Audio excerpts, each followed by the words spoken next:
Hello, everyone, and welcome to the Elevate Your Equity podcast, where investors with a special emphasis on couples begin, continue, and deepen their journey to financial freedom together using the powerful vehicle of real estate investing to do it. Today, we've got an amazing pair of guests. We've got Marshall and Cindy Sykes on the Zoom with us. And Marshall and Cindy are real estate entrepreneurs at heart, having grown up in a real estate investing and development family. And they are investment partners in over 2,000 and more multifamily units. And they've owned single family rental properties also for the past 20 years or over 20 years. Marshall's a licensed professional engineer and has 30 years of construction, project management, and facilities asset management experience, which will be super useful for real estate investing, which I'm sure we'll get into. And he also served for 24 years in the Navy Civil Engineer Corps, where he retired as a captain.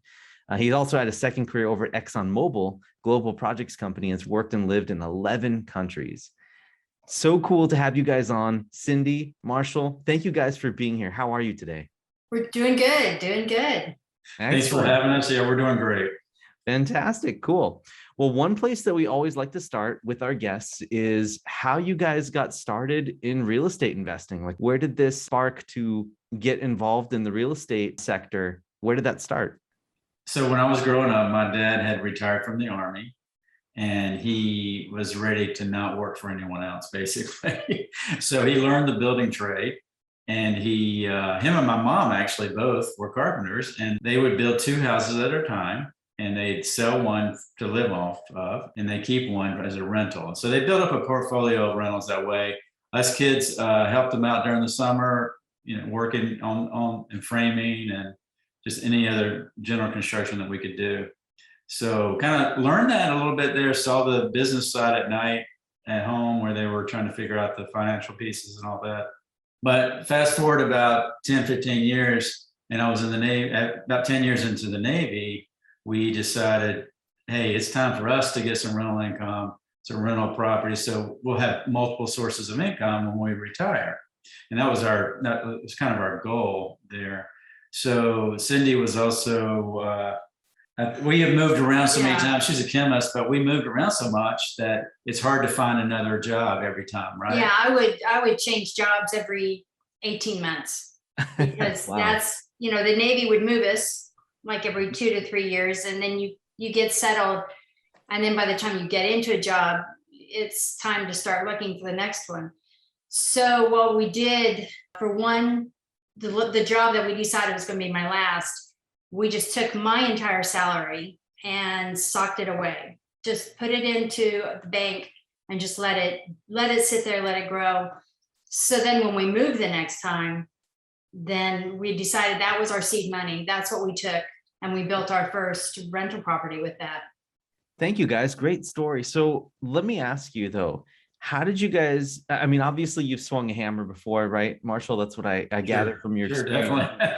But what did that conversation look like at home? Cindy, was your family or your upbringing also in the real estate sector? Did you get experience in there, or was there a little bit of coaxing involved to try to get your first rental under your belt?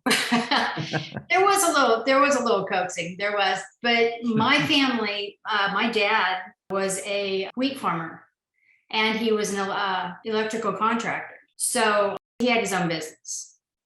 I guess the idea of the family business wasn't new to me. And I think mainly the fact that we could control it ourselves. And then even better, when we had kids, I didn't have to find babysitters. I didn't have to leave the house. I could do things. I could have my desk in my office, and Thomas the Train was under my desk, and it was all good. So It's very cool.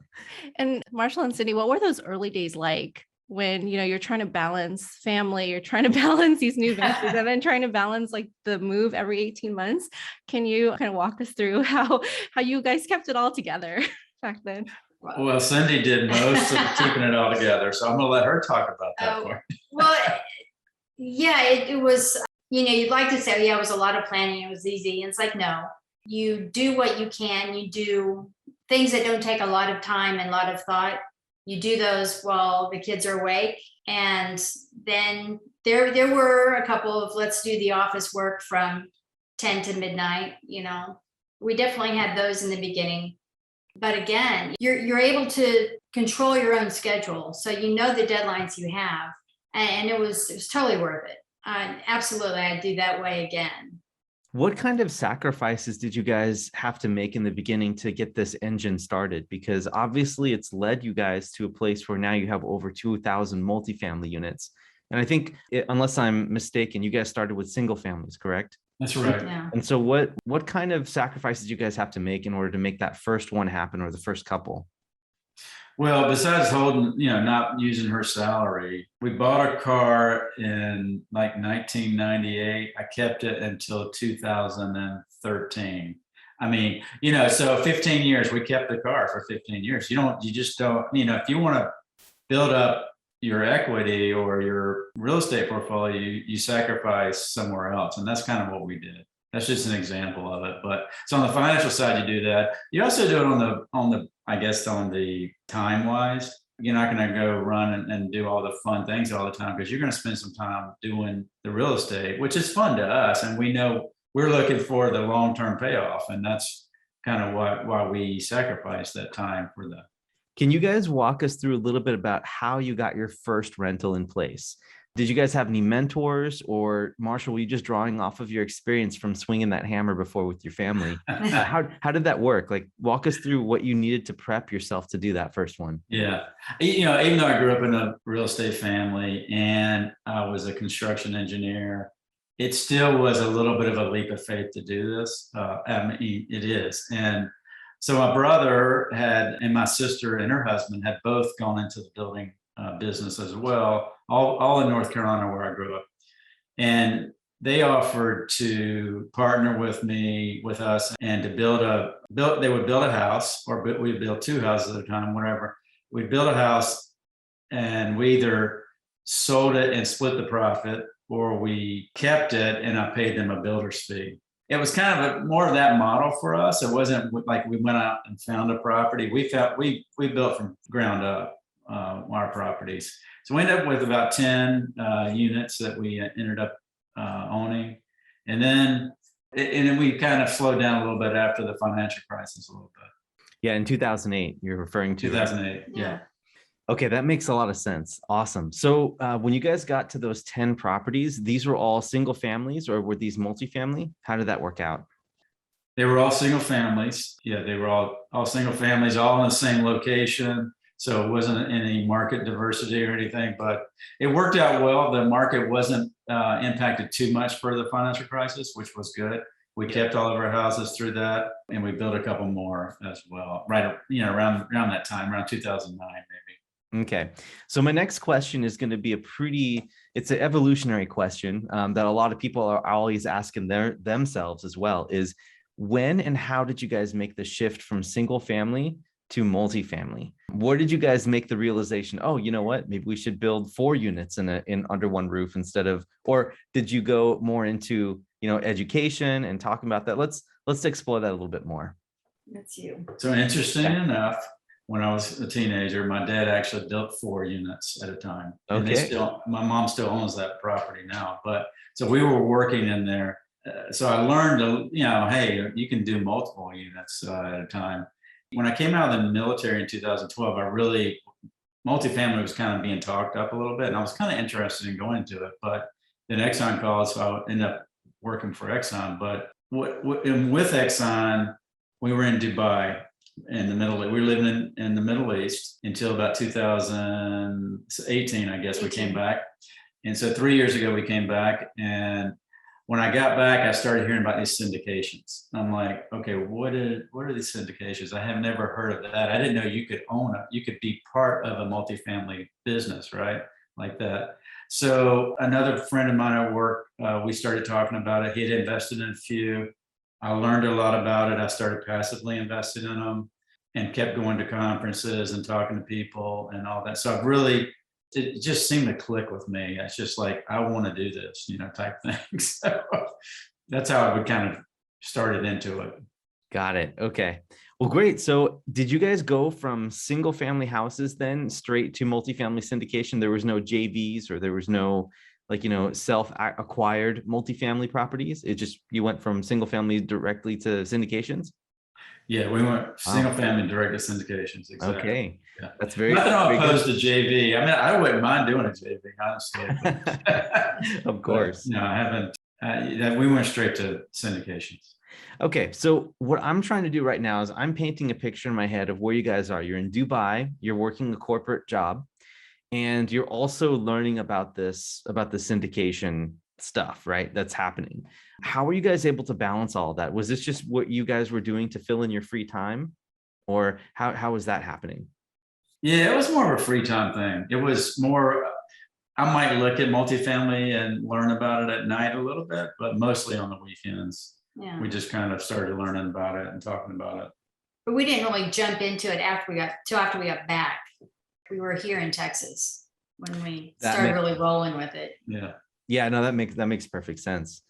So I wanted to ask you guys a little bit more about how this whole dynamic is going down currently, because I know that there's definitely enough work for two people to do, especially in a marriage, right? For just the marriage itself. But having a partner on board while doing the syndication business, especially since you're coming back straight from a very long trip overseas. Now you're coming back to Texas, you're getting yourself situated. Is there any division of labor that you guys have in the work that you're doing today? How does that work out? Definitely a division of labor. I would say my point, since most of when I was working, it was chemistry, lab reports, quality control, a lot of Excel spreadsheets. So I just I'm the CFO, I'm the bookkeeper, the accountant. So yeah, that's my role in a lot of this. I just make sure that all the files are exactly where they need to be and everybody's paid and everything's ready for tax time. And so that's my end of the stick, I guess. And for me, I guess I do everything else. Yeah. So no, I attend a lot of conferences. I love the network. I really enjoyed talking to investors or talking to other partners or other operators. You find the deals. Yeah, I usually find the deals. Or we joined Think MultiFamily group. We joined a group where we can actually we do partners with other people within the group. That's great. And so it sounds like there's a blend of synergistic strengths. And it sounds like you both are doing things that you enjoy and are naturally good at versus like trying to force your way into doing things that aren't your strong suits. And so our listeners are a lot of young couples starting off. It's more and more common that they feel like, okay, we do this together, we can go further, faster together. But often couples may or may not be on the same page just starting off. They may not have the synergy that you guys have. And so what advice could you give them, like in those early days of like trying to figure out your roles and trying to, balance life? What advice may you have for these couples starting off that are really, really wanting to go full in and gain the success you have, but are not quite like as synergized? I wouldn't say we were synergized early on in our marriage either. No. I mean, what we did, first of all, we got married in California. And immediately after that, a month later, we moved to Sicily, Italy. So I was in the Navy, stationed there. I had never, it was just a magical place for 3 years, really. It was a lot of hard work, but it was a great place to live. But one thing I did learn there was I learned how to drink coffee, which I didn't really like American coffee. So I learned how to do that. And so every morning now I make a cappuccino for us. And so we sit down every morning and get on the same page. Yeah. And I think that would be very helpful for any young couple to find that time to get on the same page every day. And that coffee is the way we do it. It doesn't mean everyone has to do it that way, but. And it's not a long time. Sometimes it's 5 minutes of just us together before, we have to get breakfast ready because kids got to go to school or the day starts. But yeah, that time alone together. What are some of the things that you guys go through just to kind of make it more granular for our listeners in terms of the things that you actually talk about to get on the same page? For me, I do a lot of schedules, especially with the multifamily, and Marshall's talking to, Zoom calls. It's like you got to have a huge family calendar who's doing what when, and don't schedule the lawn people while Marshall is on a Zoom call with the attorneys, right? But I think scheduling like that, and I think one thing we learned too, that we tried in the beginning, we had one office. And I think we found out very quickly that make a second office. Have somewhere where, even though you're doing the same business, if you need quiet and you need to think, at one point, one of our desks was in our bedroom, and then the other desk was in the office. But just, you're not on top of each other all the time. You've got your own workspace. That really helped me anyway. We're finding that out the hard way too.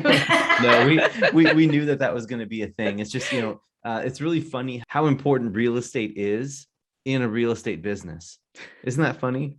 The real estate It is. Well, That is funny. I think COVID really emphasized that, because during COVID, we had 2 high school students who were each on their own Zoom calls. So we had a possibility of 3 different Zoom calls going on at the same time. So we basically set up 4 offices. One, the den was an office, my daughter's bedroom. I mean, so COVID really emphasized that everybody needs their own little real estate. That's incredible. So switching gears here real quick. Actually staying with the topic of working with your spouse, how would you guys say that you've influenced each other? Have you guys grown inside the business and outside the business as well because of real estate investing? Or how would you say your communication has either improved or changed over the course of these years while you've been investing together? Yeah, I think for me, I like to look at the long term, the vision in the long term, and Cindy's more what's happening today. Yeah. And I think that us talking to each other and communicating that with each other helps both of us to see the other point of view or to understand the whole operation, right? So I think that part is very key for us. Yeah, is there anything that you guys wanted to say to some of the younger couples about going into business with your spouse along those lines? I think what you have to do is communicate, right? Communication is key. We still have struggles with that sometimes, but I remember telling you that last week. I think it's also flexibility and forgiveness and things like that. You got to be willing to overlook certain things, right? Even in yourself, because everybody's not perfect. No one's perfect, right? So it's like you got to forgive each other and kind of overlook certain things. And, as you guys have been building your businesses together and your whole relationship, business and personal, have continued to change, let's talk about your kids. And it sounds like you're both building a legacy for them. What have they been watching and seeing over these years? So I bought both of them a financial book for Christmas for them to read. Like one was Rich Dad, Poor Dad for teenagers, I think. And the other one was Richest Man in Babylon, which I read as a kid as well. But I don't think either one of them have cracked those books open yet. So maybe that's not their style, right? For everybody, right? So we talk about it all the time. They understand it. They're excited about real estate, but they haven't really jumped in yet, right? So it's kind of how I remember being as a teenager probably as well. I might have read the book, but I might not have jumped into the real estate game. Just talking about it, being open about it, and kind of getting them excited and saying things, hey, this is a great thing, even if it's a side thing for you, because some of it might be for a while instead of you being in full time, but just getting them excited. I think they are excited about it. Whenever we go back to my family's house in North Carolina, my mom's house, I was one of 8 kids. So, and almost all of us are in real estate now, or we have our hand in real estate somehow, either rental properties or something, right? Every time we get together, we talk about real estate. So they see it all the time there. They see it. Well, and we talk here, but then also when we're home, they've gone with us we have to go check out. The property manager says we need to look at something at this address. We need to go look at this. They're listening and they're watching and they'll ask questions. I mean, like you said, they're kind of more One's in university, one's a senior. So they're focused right there right now, but they know what goes on here. I think the other thing that they have seen by growing up with us, because we move around so much, is we've lived in multiple houses. We buy a house or we end up renting, just depends on where you're at, but they've seen that. And so they understand what to look for in a property now. And so they help us shop for new properties when we do that. And they're more tech savvy, of course, than as a teenagers than maybe we are, but so they kind of help on that piece as well. Yeah. To understand how their tech piece relates to real estate or marketing or that kind of stuff. They're definitely my IT department. That's fantastic, to have them, because it's slowly like you're bringing in, some extra partners that are helping you with the business, both by doing a little bit of looking. And I think that's a really powerful thing, because you're teaching your kids how you think about all this, and also kind of, in a way, priming them for eventually giving something over to them as their inheritance, right?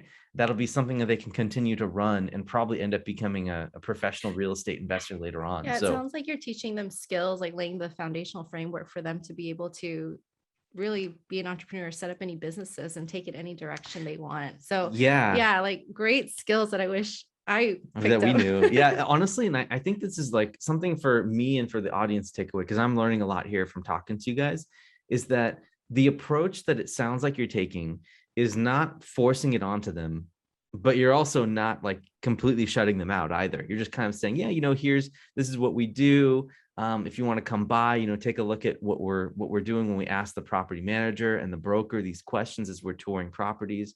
I think that's a really smart way to do that, to loop in your kids and to let natural curiosity build in whatever area it is, because real estate is so broad, especially if you're buying multifamily property, there's a lot you can do. And so I think that that's a really wise approach that we can all learn from what you guys have done with your kids. Yeah. And I have a question as well, in terms of like, since you both have been in the real estate investing world for quite some time now, what are some things that continue to like surprise and delight you about the real estate investing journey? Do you have anything? No, I'm gonna go ahead. Oh, You go ahead. Yeah. Surprise and delight. I guess for me, like when we would sell some of our single family, and I was still, remember when we sold the first one, new to this, and I was nervous, right? And we had it for a while, and we decided that that was a good one to sell and do something else. And it's like you're fixing it up and you put the money into it to get it repainted and re-landscaped, and then that waiting period till somebody actually buys it. And I guess that's always like, for me, it's like a big, okay, someone wants this and it finished, it's final. But those are always, the first time we did that, I was just getting through the process. I guess the surprise for me was, okay, I can do this. Very cool. And Marshall, do you have a story yourself? What's your take on this? I think in some ways it's simplistic, buying real estate, but sometimes it's very complex as well. So it's I think it's what's surprising me is how easy it is to network with other people to buy real estate. I think it's easier than you think it is. And you just let God open those doors, right? And that's what continually surprises me. Yeah, it's really funny how sometimes deals just fall in your lap. And when you are aggressively looking for it, it's just nothing comes. And then all of a sudden, when you're not looking anymore, all of a sudden it's just like the floodgates open up, right? Like that's happened to me so many times. and so I totally get that, where you're coming from there. I want to change gears real quick, and I want to start talking about the financial benefits of investing in real estate for some of the younger folks that are involved, right? Now, in my perspective, it takes some time for you to be able to see a lot of the fruits of the labor that you put into, or at least it takes a lot of hard work up front if you do buy and hold real estate like we do, or do syndications. And so what I wanted to ask you guys is, what type of financial benefit have you seen from all this? Like, what type of lifestyle has it enabled for you? Maybe you can fill in the blanks there for how your life has changed financially. And then maybe even if it spilled over into your personal life, once you started to invest full-time into syndications and get your real estate portfolio really going. Financially, we really haven't changed what we do. We still live low maintenance, because we do know that there are 2 college tuitions out there. but financially, we're more in control, I guess. When you still are getting that W-2, you still always have in the back of your mind, oh, the market could drop, they could be cutbacks, whatever. And with the real estate, I guess I feel more secure knowing this is what's coming down the pike. And I guess I grew up with, again, my dad was a wheat farmer. I mean, you plant, when did we plant? August, September, and you don't see anything until that harvest the next summer, and then until the grain is actually sold. So I was always kind of used to that, invest early and then you wait 9-10 months until you see the fruits of your labor. Yeah, I think the other part is, we started 20 years ago, so we built up the portfolio, and then we're seeing the fruits now, because earlier this year, ExxonMobil was having and they lost like $40 billion over a 1-year period, and they actually did a lot of layoffs, and I was part of that layoff. So I got laid off earlier this year, and because of our real estate investing that we had done already, that didn't impact us as much as that maybe it would have been. It certainly was not devastating at all. I mean, I had my military career, my military retirement as well, but the real estate helped us in a lot of ways. Our passive income from real estate. That's perfect. Yeah. So that enabled you guys to have some more flexibility to weather some more storms then. And that's only if you started, right, and got this thing rolling, which is usually where a lot of people end up getting stuck, is taking the actual action. So do you have any tips out there for people who are looking or have been looking for a long time and just can't seem to pull the trigger? What would you both say from each of your perspectives? For me, if I was giving advice to others, I think you got to surround yourself with people when you got to network with folks that are in the business so that you understand they can help you get through maybe the hard parts or the parts you don't understand, or help you with the structure, because you got to have a banker, you got to have a property manager, this and that. So it helps you with a little bit of that. That's kind of the advice I would have, is seek help, seek a network. And I guess I would say patience. I mean, it seems like today, we all stand in front of the microwave and say, hurry up. So you got to know that this is a long haul. This is not, if someone comes to you with an investment, you'll 10 times your money in a week, that's run away from that. That's not going to happen. You've got to just know that patience will win out. That's what you got to do. I couldn't agree with you more there. Every time that I speak with new investors or people who want to learn more about the business, I always tell them this is a crock pot industry. This is not a microwave approach to building wealth. Real estate, I consider very defensive in preserving the wealth that you have and growing what you have. But in terms of earning, unless you're going to be on the active side, like what we're doing, the four of us, it's not a way for you to be able to make tons and tons of money right away. That's just not what the nature of it is. That's why that's the beauty of it. And so I think having that compound effect there, knowing that there's the crock pot method going on and not the microwave, is just really funny. Because, when you said that, Cindy, I was thinking back to all the times in my mind's eye where I've sat there and have stared at a pot of boiling water. And my mom told me, she's like, watched pot never boils. And I was like, I'm going to prove her wrong. I'm going to sit here and stare at it. And it took forever. It was hilarious. And my mom was right. I eventually gave up and started to walk away because it was like 10 minutes or something. But yeah, Cindy, I loved when you spoke about you plant the seed and then you wait and then you allow it to happen. And then I think nowadays we're all so impatient. We need to know right away. We have access to information at our fingertips, of course. And, and so again, the patience and Marshall, what I heard from you is networking and really building relationships and communities and communication. So what other mindset kind of pillars would you tell our audience that you would consider crucial to true success for the long haul and not just for the short-term immediate gratification? Outside of patience, obviously. I think for me, the two that I've been really focused on lately, Sophie, is having an unlimited mindset instead of a limited mindset, especially with certain things. I'm like, what's possible? Not don't try to limit yourself to what you know necessarily, but what is possible out there. The other one is leveraging people. So that helps with that unlimited thing. So if you leverage other, what do you not want to do, or what can you not do, or what takes you a long time to do, where someone else already knows how to do it real quick, then I'm going to try to leverage them for that.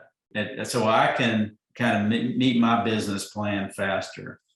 Yeah, and with higher quality. Absolutely. And what would you say, Cindy, if you had to think about that? He does a lot of that kind of stuff. I would say for me, sometimes, when things read a lot, but you just gotta laugh. You can't let it get Levity. so wrapped up in it. Things will happen and we're doing stuff, and then something happens and we just start laughing because it's just crazy, right? Yeah, you got to keep the tension down, right? You just go with it, and if something doesn't happen exactly right, because you perform better. Yeah. If you're not stressed all the time, right, you're going to perform better. So you keep it lighthearted, or you want to achieve your goals, but you keep it lighthearted. Right. Yeah. If there's like an outcome, or if there's something that unexpected happens and that you had no plan for, or no reasonable person would have a plan for, then I think there's room for that healthy detachment, right, from the result. Knowing that like your process works, this is a result, and you just have to stay a little bit objective to what happened. You can't identify personally with that problem, right? And that's something that I've taken to heart as well. Yeah, I was gonna say he's probably talking to himself right now, because he's something he forgets. Like, he's very, very like go serious. And so what you both said was just levity, laugh, lightheartedness. That is crucial for the long term. So thank you for pointing that out. Absolutely love it. Very cool. So one last question that I have, and then maybe Sophie's got a question of her own as well. But my question is, has there ever been any sort of tension that's been built up between the two of you guys based on a decision that you're going to make going into a property, either an improvement decision, a purchase decision, an asset management decision, an underwriting decision? I just want to highlight that a little bit, because obviously you've gotten past it, but I wanted to see if there's any story you could share there. You're going to share it. Obviously, you know one. When we were first getting into it, and I think for me with multifamily, I was getting a little stressed. Maybe this is where the laughter comes in. Yeah. But because when you're doing multifamily, the dollar amount is significantly higher than when you do a single family home.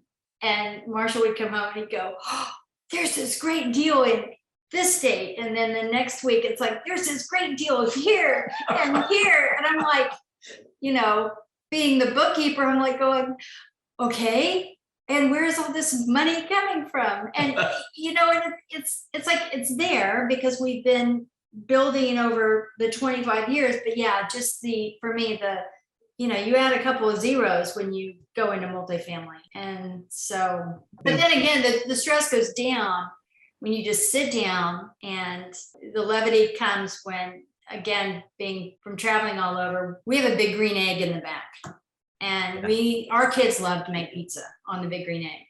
So we'll barbecue some pizzas up and then sit down and go, okay, here it is. Here's the game plan. And once the game plan is mapped out, black and white, and we've got the roadmap, it's like, okay, the stress level goes from here way down. So I guess that's my take on that. I just want to comment here before I ask Marshall if there's something on his side he wanted to share on this question too. But I have to comment that I can relate so much with that, Cindy, because very much, you may not suspect this, but Sophie is actually the visionary and I'm more of the integrator. I like to do, the spreadsheets. I like to do underwriting. I like to talk with brokers, and she's more like the team and visionary and setting goals. And sometimes she'll bring possibilities in front of me that it makes steam blow out of my ears, like there's an overload. There's an overload and I just can't do it, right? I just covered his ears up and keep talking. Yeah. And so you're right. I think that taking a minute to pause, and I like how this also feeds back to your guys' coffee discussions in the morning too. Taking time to work through things and talk through the schedule what's happening in the day and what's happening from both the long-term and the short-term perspective. Because you guys also touched on that earlier, that one of you guys is very focused on the now and the other is very visionary. And so I think having those touch points, whether it be over the green egg, baking some pizzas or brisket or whatever you do on that green egg. And then also, having the coffee breaks, those multiple touch points, I think bringing your two perspectives and strengths together, I think it's very beautiful. So anyway, I'll stop there. Yeah. What about you, Marshall? Well, we had a house here in Texas that we had previously lived in, and then we were renting it for a while, and then we came back and ready to sell it. And I think the timing of the market, I thought the timing was really good. Somebody had just moved out while we were putting it on, but I think just the stress of, is the timing right or not? What do we have? How much money do we need to put into this to get it sold? Or can we not put any money in it and sell it? That part was difficult. I think that was a difficult process. For sure. For us. Yeah, that's natural. Yep. Yeah. And then, so the last question we have before we jump into our rapid round is that if you had to do it all over again, what do you wish you had known starting out? Or is there anything that you may have changed? I think I would have bought a house earlier than I did. We would have bought houses earlier, even in my career, from maybe 10 years earlier, even. I don't know. Mm-hmm. But that probably would have been harder for us financially, but if we could have done that quicker, then that would have been nice. And it goes back to the multifamily. Why did not, and I hear about syndications in 2018 when they were doing them in 2013 or something. But anyway, so it's like, you always wish you got in earlier. And I think my advice for the younger couples now is, if you wait 5 more years, that you can't make that back up. You got to do it at the right time, but you can't do it as fast as you can. Right. It never hurts to be prepped, right? It never hurts to at least learn how to do all this stuff and build your network up so that when you're ready to pounce, you can pounce. Right. That's a good way to state it. Definitely. I don't know that I would change anything, because we did jump into it. I mean, the first couple of jobs I had when we joined the Navy, since we were overseas, I mean, they were very minimal, and it's not like I could do a whole lot, but I don't think I would change anything. I'm glad that we kind of always tucked my money away. Anything that I made, we tried to only live on what he made so that in the future we could invest it. Now, were we thinking real estate when we first got married and we were doing that? I think we were just thinking we need a down payment for a house once we get back to the States. But Right. I'm glad we did that. As far as what my part was in jumping in, I wouldn't change anything, and I just continue to follow the lead. Because like I said, you go home at Christmas and that's all they talk about. So it's okay. That's a good thing. That's a very good thing. Very well said. All right, so we're going to go ahead and jump into the rapid round. And during the rapid round, we have 5 questions that we ask every one of our guests, and they're meant to be answered very quickly by each of you individually. Okay, so I'll go ahead and start. So number 1 is, what book has had the biggest impact on each of you, and why has that impact been there? And you can't say Rich Dad, Poor Dad or the Bible, because we get it all the time. Anything written by Jane Austen. I love the way she writes, and I really like her heroines are not perfect by any means, especially like Emma. Emma's brat. Yes. But she's one of my favorite because they're good. They're not perfect. I think for me, I would say, I was in the military and learned a lot about leadership. So for me, it's John Maxwell's 21 Laws of Leadership. Great book. Excellent, excellent. All right, number 2. If people wanted to emulate your success, what is the first actionable thing that they could do to follow in your footsteps for each of you? Network and join meetups in real estate. And just be open to new things. I think there's a little bit of both of those things that people need to have in them for that. And that's really fantastic. Thank you, guys. Number 3, what small thing do most people not know about each of you? I like to roast my own coffee beans. Ooh, Oh, that's cool. nice. That's very cool. I like history. So I gather up different books on history of everywhere that we've lived. Cool. What eras do you like to explore? Just wherever you're at? Wherever I'm at, yeah. Cool. How did that country grow, develop? Number 4, how do you like to unwind and restore your creative juices individually? I would say either going out and taking a walk and just getting away, or again, reading. And I Marshall? think for me, I like to lift weights. So we have a garage gym that we set up, and I like to just go out there and just kind of unwind for an hour. You know? All right. And last question, number 5 is, what is your favorite family vacation spot? And this can be together for both of you. Oh, Italy. Oh, definitely Italy. That first trip to Sicily, right? Yeah. So we lived in Sicily for 3 years, our honeymoon basically, and then for our 25th anniversary, we took the kids back and went around Sicily for about 10 days. So it was a lot of fun. Yeah. Incredible. Yeah, Sophie and I, we spent some time in a Mediterranean cruise where we were out in Naples and Amalfi Coast, and Yeah, but some we've never amazing been places. to Sicily. Never been to so Sicily. can't I'll wait. take you one day. There we go. Awesome. That sounds fantastic. Love it. Yeah. All right. Nice. Cool. So before we end, I wanted to give you guys the opportunity to explain to the listeners how they can learn more about you guys. So go ahead and take it away. Let the world know what it is you're up to and how they can get a hold of you too. So we started a business called Capitano Investing Group. So I was a captain in the Navy, kind of played off of that. So it's Capitano. So we raise capital and invest in multifamily apartments. But also they can reach out to me on LinkedIn as well. All right. Well, fantastic. So Marshall, Cindy, thank you guys so much for taking the time to be on today. We loved having you here. Oh, thank you. Yeah, it was a lot of fun. Yeah. Don't make it fun and interactive. Very good. Good. It's good. We're glad to do that. And for all of you listeners out there who are listening to the podcast and you've listened all the way to the end, thank you so much. And if you could, please leave a like, a comment, a thumbs up, wherever you are, wherever you're watching this or listening to it. We'd greatly appreciate that, so that, you know, the algorithms can help push us up the ratings so that we can get exposure to even more people and to incredible guests like Marshall and Cindy here. So with that being said, this is Derek. And this is Sophie. We are signing off for the day. Thanks, guys. Have a great one. Thank you. Thank you.